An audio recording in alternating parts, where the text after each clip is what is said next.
menacé qui, dans une république, et surtout une république qui se dit démocratique, un ministre dont le pouvoir est suspendu à un petit décret de 17 heures, ou alors le peuple détenteur du Vox Populi Vox Dei qui peut menacer qui dans une république. Le pouvoir saoule certainement. Certains sont sous l'emprise de l'illusion du pouvoir perpétuel et se déroutent complètement des fondamentaux de la création de l'État et de son gouvernement, que certains ne se laissent pas du tout entraîner par l'ivresse du pouvoir. Le pouvoir revient toujours au peuple et par conséquent, c'est le peuple qui détient le dernier mot. Et c'est quoi le pouvoir? Le pouvoir, c'est la capacité de A à obliger B à faire ce qu'il ne veut pas faire. Qui en dernier ressort pour obliger qui à faire ce qu'il ne veut pas faire? C'est le peuple et non quelqu'un qui peut être dégagé à l'occasion d'un décret de 17 heures ou alors un clan qui peut être chassé à tout moment par le peuple, même par les urnes.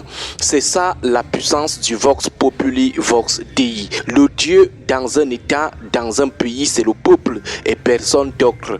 Voilà pourquoi toutes les dictatures sont toujours défaites. Dans l'histoire du monde, il n'y a jamais eu une dictature plus forte que le peuple. Le peuple peut somnoler, le peuple peut entretenir une certaine peur pendant un temps.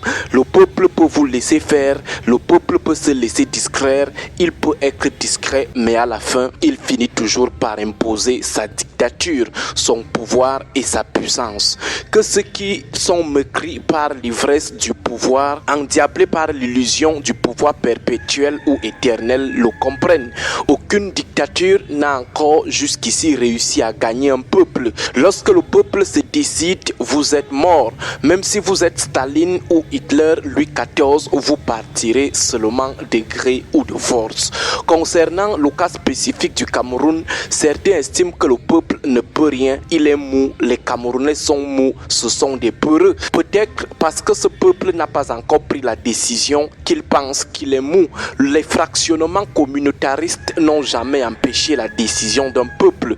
Les petits calculs politiciens sectaires n'ont jamais empêché la décision d'un peuple.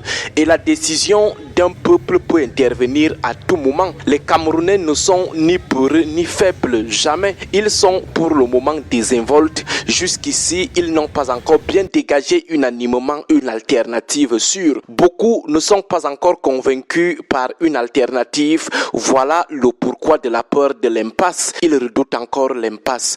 Aussi, beaucoup ne sont pas encore en saturation, ou du moins, beaucoup ne ressentent pas encore la saturation. Le jour où cela sera fait, le peuple prendra et exprimera sa décision, soit dans les urnes, soit hors des urnes. C'est comme ça que ça se passe et ils n'auront besoin ni de stimulateurs civils, ni de stimulateurs militaires. Les stimulateurs sont généralement des profiteurs des situations, mais jamais ils ne les créent. C'est le peuple et uniquement le peuple qui crée des situations. Nous parlons des situations populaires réelles, pas des révolutions de palais ou des petits règlements de compte entre clans. On parle des situations populaires réelles. Les Camerounais n'ont jamais été des poltrons, ils ne sont jamais des poltrons, ils sont des désinvoltes. Pour avoir étudié la crise de Boko Haram dans sa dimension sociologique, anthropologique et stratégique, nous pouvons affirmer avec autorité qu'il ne faut pas sous-estimer le peuple camerounais. Des villageois ont combattu franchement Boko Haram. Des villageois menaient des offensives armées à l'insu même de l'armée. Des villageois démunis allaient jusqu'au Nigeria prendre les combattants de Boko Haram en otage, les maintenir en captivité dans leur village à l'insu de l'armée.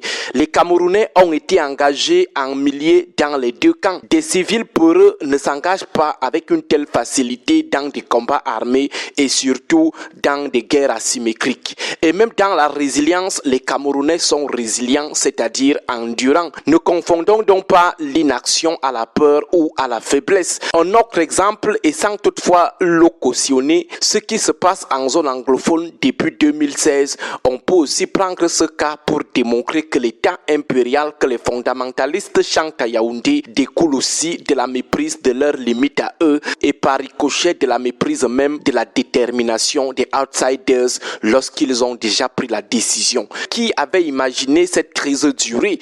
Qui pouvait l'imaginer? Qui pouvait imaginer qu'elle pouvait faire plus de 6000 morts en quelques années? N'est-ce pas, les impériaux pédants disaient que c'est une affaire de quelques semaines, et dans ce cas même, c'est juste quelques individus. Et si un cas des anglophones s'engageait dans cette lutte sécessionniste, imaginons les dégâts. Si aujourd'hui, on n'est pas seulement dans des villes mortes imposées dans des capitales régionales des deux régions chaque lundi. Bref, que ceux qui sont le pouvoir à Yaoundé ou alors ceux que le pouvoir sous la Yaoundé sachent que c'est le peuple qui menace, c'est le peuple qui dit le dernier mot. Qu'ils sachent que s'ils sont là, c'est parce que le peuple les observe encore. Qu'ils ne pensent donc pas que c'est parce qu'ils sont plus forts que le peuple et qu'ils peuvent le menacer ad vitam aeternam. Bonne journée à vous tous.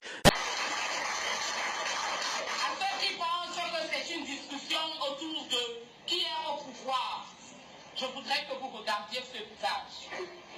Depuis le 27 octobre, Madame Meto a été arrêtée. Elle a été molestée. Elle a perdu son mari qui est mort de maladie. Ça aussi, parce que nous ne pouvons pas avoir entièrement confiance dans nos formations sanitaires. Elle s'est réveillée un matin et elle était seule. Tous ceux qui pensent qu'on est en train de faire tout ça pour le plaisir d'une personne, regardez ce visage. Voilà le visage de la personne pour qui on fait ça. C'est le visage d'une mère et d'une grand-mère qui a passé sa vie à travailler dur et qui attend toujours de voir les résultats de son travail. Regardez ce visage et dites-nous que ce n'est pas le visage de quelqu'un qui mérite qu'on se batte pour qu'avant de fermer les yeux, elle voit le résultat de son travail. Ce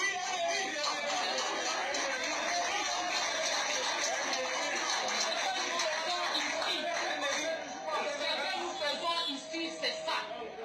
C'est se battre pour que chacun d'entre nous puisse voir un jour le résultat de son travail.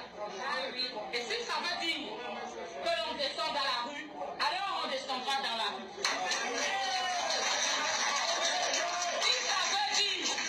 Que nous disons non au hold-up électoral, alors non.